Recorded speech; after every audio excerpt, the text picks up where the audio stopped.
iconic and haunting, the Big Daddy and Little Sisters of BioShock immediately captivated the public's imagination. Big Daddy encounters defined the BioShock experience, creating new mechanics and techniques that had not been seen before in gaming.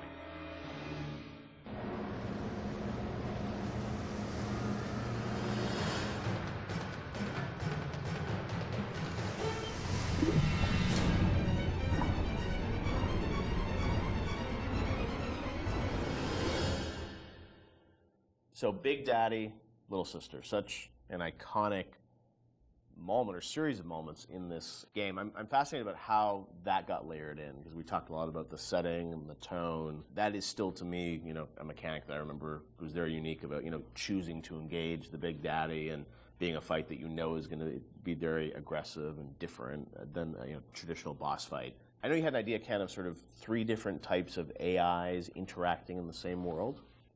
Yeah, we were sort of I was trying to think of AIs you hadn't seen before, and this was still pretty early. Like 10 years ago, a lot's changed in 10 years. So AIs were still pretty much enemies who saw you and came after you. Zigzag, shoot. Yep, and then that was really the focus, is how you make them, use AI better at you.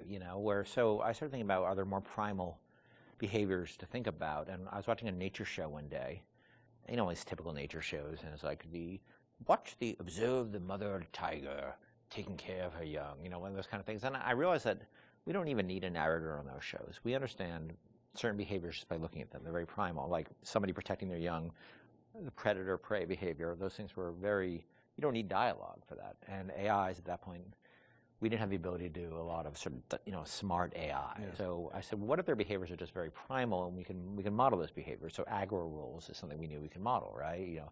How does an AI aggro on you? What are the rules for that? Could they make a aggression display rather than just attack? And can another character appear afraid and hide behind the skirts of another character? And we started talking about these things, and the Big Daddy became very quickly, the actual form of the Big Daddy became very quickly as sort of this protector creature. The Little Sister took a lot longer, ironically, even though it's a much simpler notion in a lot of ways. The initial idea came out of sort of watching a nature show, and we're trying to work within our constraints of we couldn't make super complex AIs.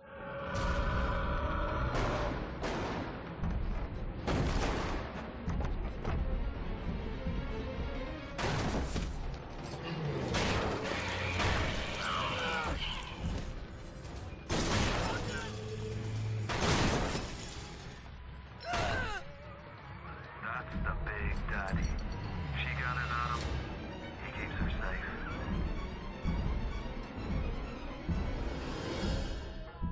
Because when we first got the system up and running, this is before the play test, we weren't really thinking about player facing these things. And we had this entire system set up that completely simulated what would happen. And you'd play through the vertical slice, and you walk into a room and everybody's dead, because the system would work perfectly. And you weren't there to see the fight. Yeah. And we track they weren't called Little Sisters at the time, but we track how much they were harvesting, and it was all like a Command and Conquer level simulation. Yeah. And players didn't care or notice. Yep. And so we just abandoned all that stuff.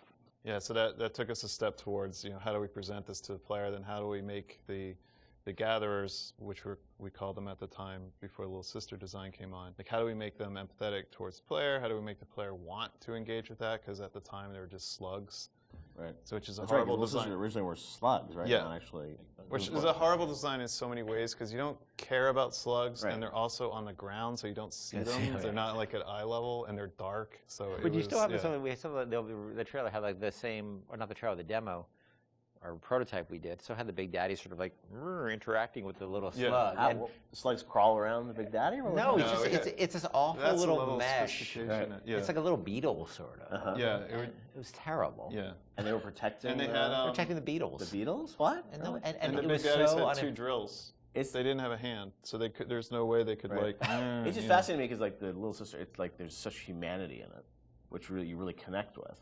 Which seems like you would think that would be the obvious thing. Yeah. We're not very smart. The idea of sort of choosing to engage the Big Daddy. I mean, when I was first time I played the game, that was always profound. It makes you sort of sit there and am I ready for this? And your choice to sort of the kind of opposite of stealth, when you want to be discovered. Was that always the mechanic with the Big Daddy? Yeah, the idea was that they would have very particular rules about engaging with you that were entirely dependent on how the threat level towards, not them, towards their creature they were protecting. Yeah, that was set, and then as you worked through it, I'm sure there were conversations about how difficult do we make these fights and sort of the balancing of that, and even, with the game, you don't start off with a Big Daddy fight. It's a little ways into the game until you actually get to that. So that was sure debated. You actually encounter the notion of Big Daddy and Little Sister many times before you actually are freed into an arena where you can actually fight them. You see them sneaking out, pipes. You see them. You see them walking down a hall. You see the first time you see Little Sister, she's harvesting, and then you see the Big Daddy come and protect her.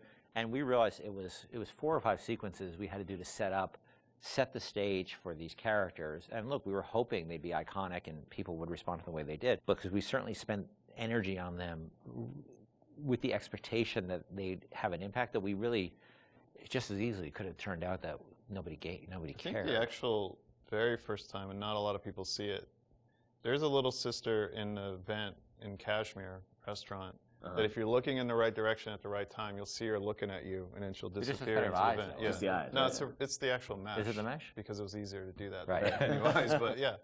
No! No! No!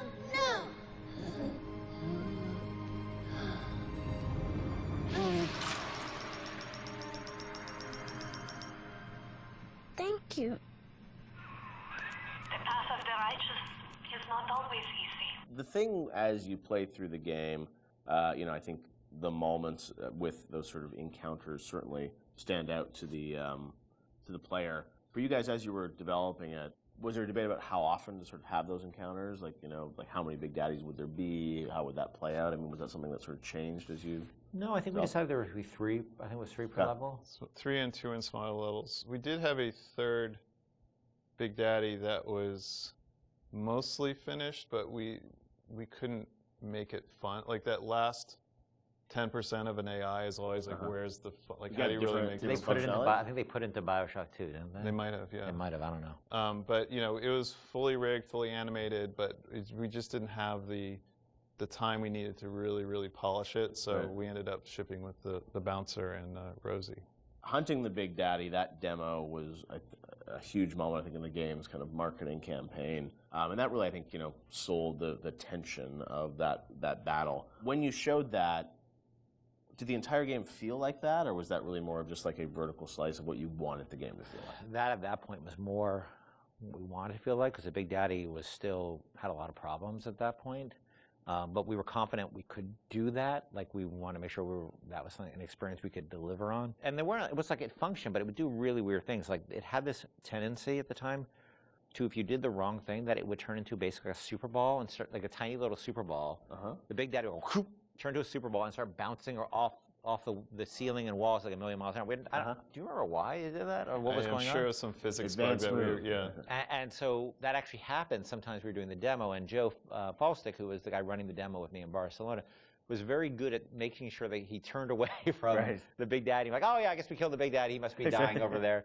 But so all things were functional, but they weren't really. They didn't have all their bells and whistles on yet. It was really good for us because it sort of gave us some confidence that people would respond to just the notion of watching Little Sister and biding your time and choosing your moment. Well, it gave us confidence, but it also gave us a tool that the development team as a whole could gather around and say, we want to make it like this. Like, yes, a lot of elements in that demo were scripted, but they provided a framework for us to go back and how do we make that so it's not scripted? How do we make this robust enough so that the player can actually use these systems? Yep. So it was something that we could point to and say, all right, how are we going to do this? Like, let's break it down and let's figure it out. And that was like in September, and actually the game was done in February, March, so we weren't that far off. Yeah. A lot went into it in those final months.